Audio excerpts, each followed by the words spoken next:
Vamos lá, pessoal, vamos começar esse vídeo aqui primeiro com esta imagem que vocês estão vendo aí na tela da Mônica, da turma da Mônica abraçando sua contraparte argentina, a Mafalda, né? Que é uma personagem bem chata lá da Argentina. E a Uni começa dizendo o seguinte, veja só. Hoje é um dia triste para a democracia da América Latina. Blá, blá, blá, blá, blá. E aqui eu começo, né? Enfim, é muito louco quando após uma vitória democrática, reconhecida pelos seus adversários, né? O Sérgio Massa já entrou em contato com o Milei, já anunciou publicamente que o Milei foi o vencedor.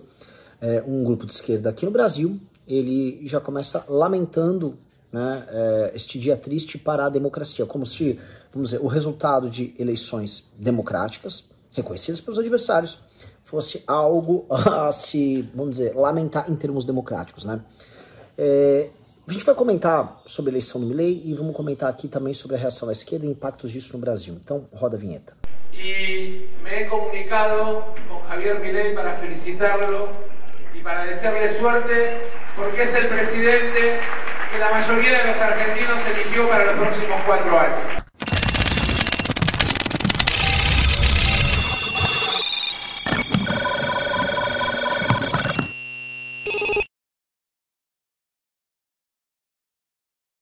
Galera, vamos lá. Clube MBL. Entrem para o Clube MBL. Agora a gente está fazendo agora um super pack. Estamos incluindo vários novos features no clube para justamente você gamar ainda mais no conteúdo. Tá muito bom. Novos documentários. Agora a gente tá tendo quase mini podcasts com notícias do dia, interpretando o que está acontecendo, direto no nosso Telegram interno. Então, vem, é R$1 por dia. Além disso, você agora ganha a revista Valete. Que você entrou no clube, você vai ganhar a revista Valete. Então eu te aguardo lá. Pois bem, galera, Milei venceu, tá? O argentino maluco que conversa com o cachorro. Sim, ele clonou o cachorro que morreu e ele usa os clones para fazer sessões espíritas em que ele conversa com o cachorro morto. E esse cachorro morto, já que ele tá no mundo dos mortos, ele apresenta para ele figuras históricas e tal. Ele é um doidão, tá? Ele é um doidaço. É uma pessoa que defende uma doutrina, e ele defende mesmo, tá? Defende, estuda, crê uma doutrina completamente doida, que é o anarcocapitalismo. Não leva esse tipo de coisa a sério. Mas o fato é, os argentinos estavam tão desesperados, e o carisma dele é um carisma grande, foi tal que os argentinos falaram, bota esse cara aí, bota o cara da peruca aí, eles chamam ele, né, de peruca e tal, e ele entrou, tá?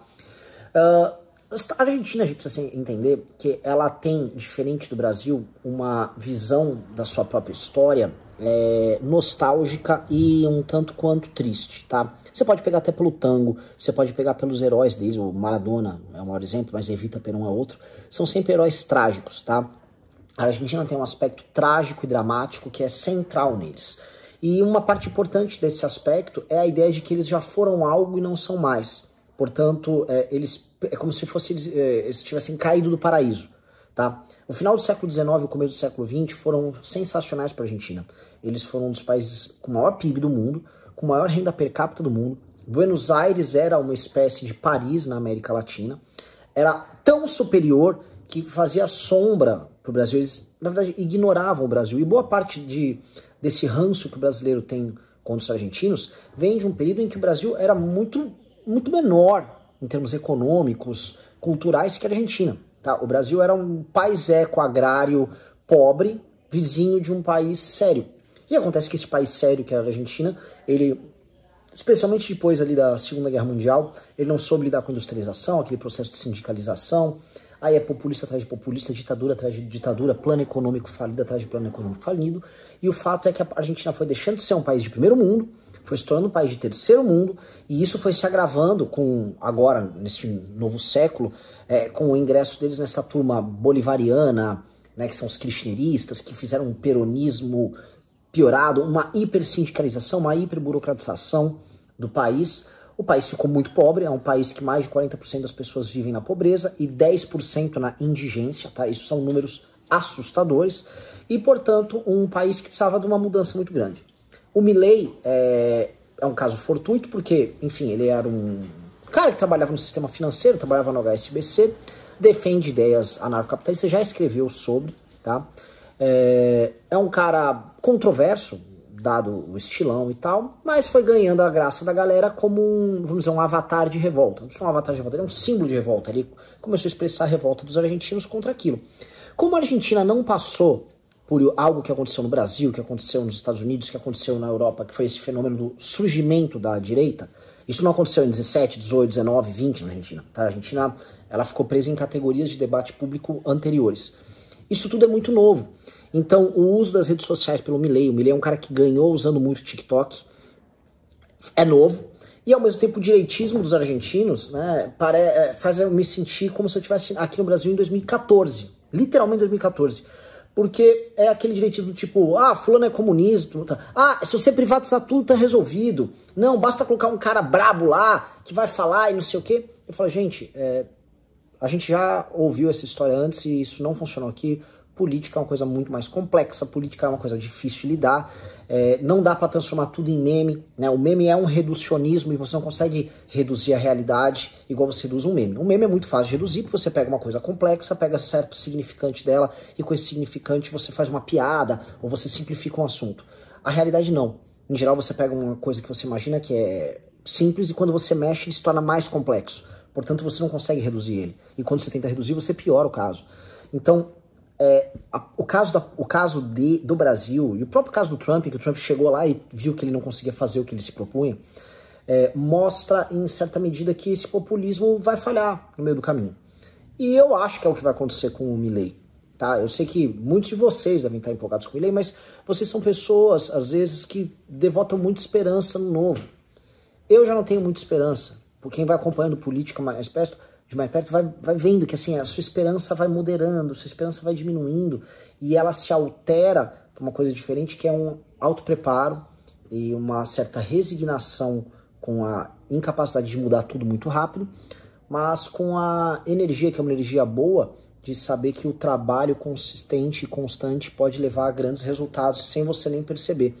E, em geral, pessoas que fazem isso, elas costumam ir melhor. Então, eu entendo, assim, que vocês eventualmente se empolguem, mas moderem bastante suas expectativas, tá?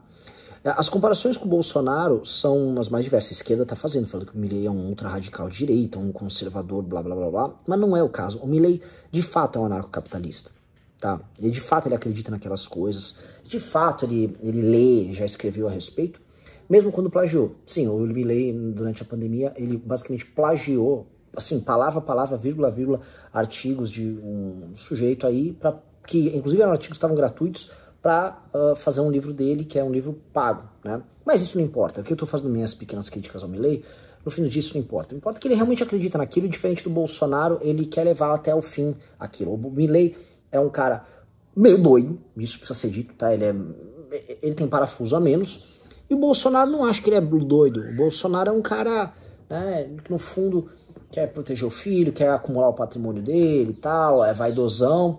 Então, são estilos diferentes. Então, eu acho que o Milei, ele é muito mais... Ele tem uma propensão muito maior a assumir riscos ali no governo da Argentina do que o Bolsonaro, tá? Ele também tem pouco a perder, no sentido de que ele é um cara solitário, ele não tem filhos, ele é um cara, de fato, outsider, de fato gosta dessa ideia de que ele vai fazer uma coisa transformadora. Ele também não tem, aparentemente, escândalos pretéritos que podem levá-lo à cadeia, como foi o caso do Bolsonaro, com as histórias de rachadinha envolvendo toda a família dele.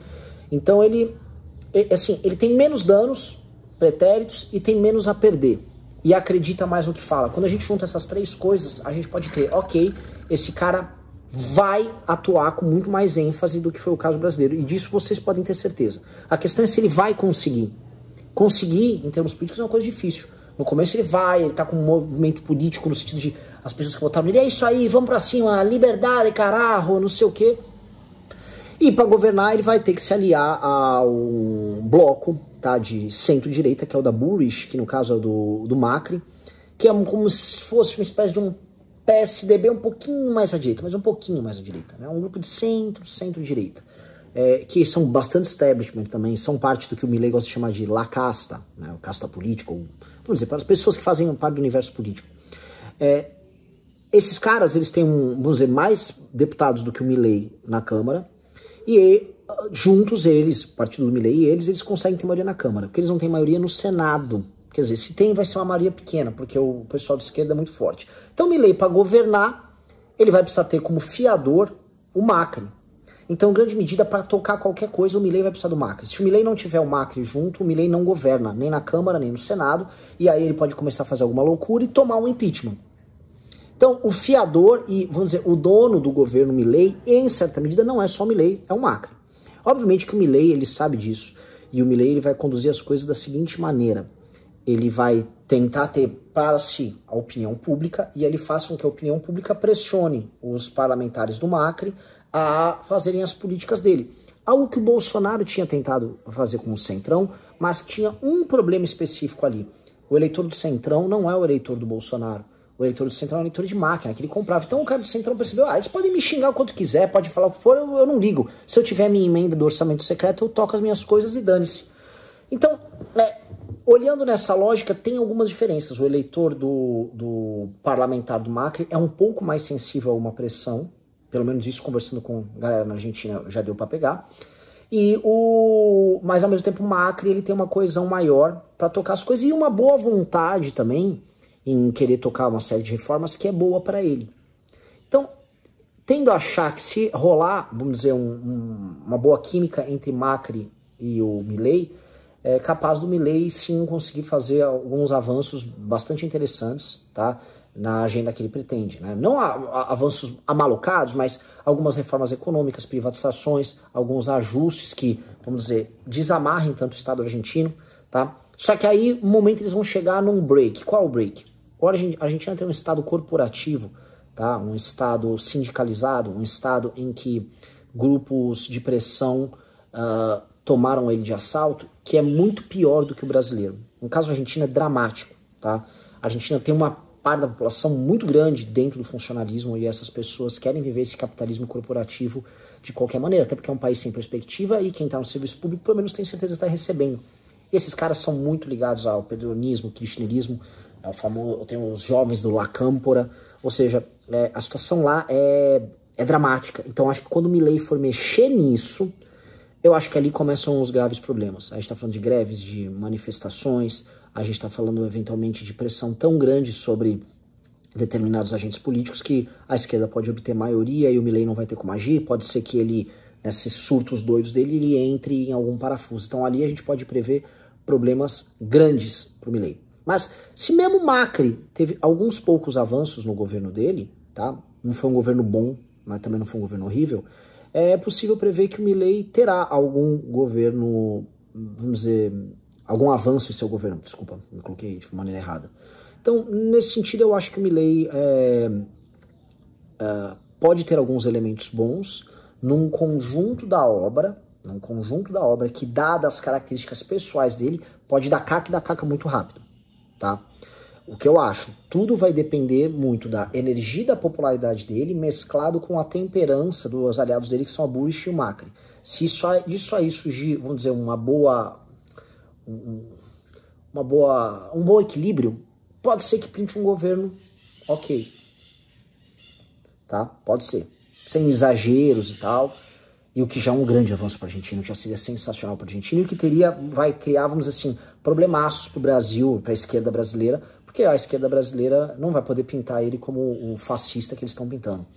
Agora, se tiver abalo nessa relação e o Milei ficar indo por tudo ou nada, eu tendo a achar que vai ser uma desgraça e esse cara pode tomar um impeachment nos 2 primeiros anos de mandato, tá? Vamos lá, sobre impactos no Brasil. O Brasil, o Lula, ele lamenta, mas ele também comemora. O Lula lamenta porque, de fato, ele ficou isolado, especialmente no Cone Sul, aqui do Mercosul, né? O Boric, que é um cara liberal progressista, não gosta do Lula, não gosta dele. O Lacalipou, a relação não é boa, já deu pito no Lula em eventos. Paraguai, idem, relação não é boa. Agora perde a Argentina. O Brasil basicamente tem que procurar aliados na Venezuela, no Petro, lá na Colômbia, que aliás deu uma declaração bem ruim sobre a eleição do Milei. Então, o Lula se isola aqui e ele não vê mais aqueles aliados para ficar fazendo aquele jogo de peso e contrapeso, não só na ONU, mas com os próprios Estados Unidos. O Brasil se isola diplomaticamente com seus países mais próximos e também com as 2 das maiores economias da América do Sul, no caso, Argentina e Chile. Mas, ao mesmo tempo, ele gosta da ideia do Milei ser presidente porque ele passa a ter um adversário político local, alguém para que ele possa polarizar. Porque na falta de um Bolsonaro, o Lula precisa de um inimigo. O Lula precisa desesperadamente de um inimigo. O governo Lula não tem sentido, isso, enfim, já daria um vídeo inteiro, mas é um governo que perdeu o sentido histórico e ele precisa, se não há sentido nele em si, ele precisa de sentido nele enquanto opositor.